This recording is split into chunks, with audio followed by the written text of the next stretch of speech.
ก็บอกว่า4 โมงให้4 โมงรอหัวหน้าให้มาร อทำไมไม่ถอยไปเฉยเลย 4 โมงถอย อดมีดิ ไปไป ไปอะ บอกให้ถอนออกแต่แรกแล้วมาทำทำไมเข้ามาทำไมล่ะถอย อดมีดิ ถอยไปดันขึ้นมาเลยดันขึ้นมาครับ อ่ะน้องโน่อ่ะโจ้โน่โจ้โน่ ใหญ่ออกเอ้ย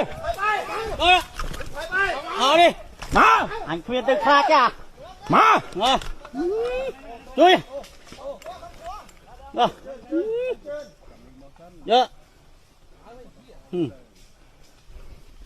บอกว่า เข้าไปอีกเนี่ยเข้าไปอีกเนี่ย นี่ดิเคลียร์เดี๋ยวไอ้ใหญ่เคลียร์ตามมาขี้เคลียร์ มันตายไปกันเลยไปถอยไป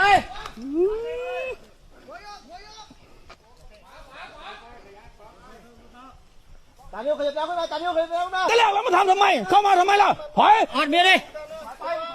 ถอยไปดันขึ้นมาเลยดันขึ้นมาครับ อ่ะน้องโน่อ่ะโจ้โน่โจ้โน่โจ้โน่ ใหญ่ออกเอ้ย เอาดิ มา อันเคลียร์ตึกขาดจ้ะ มา มาดุย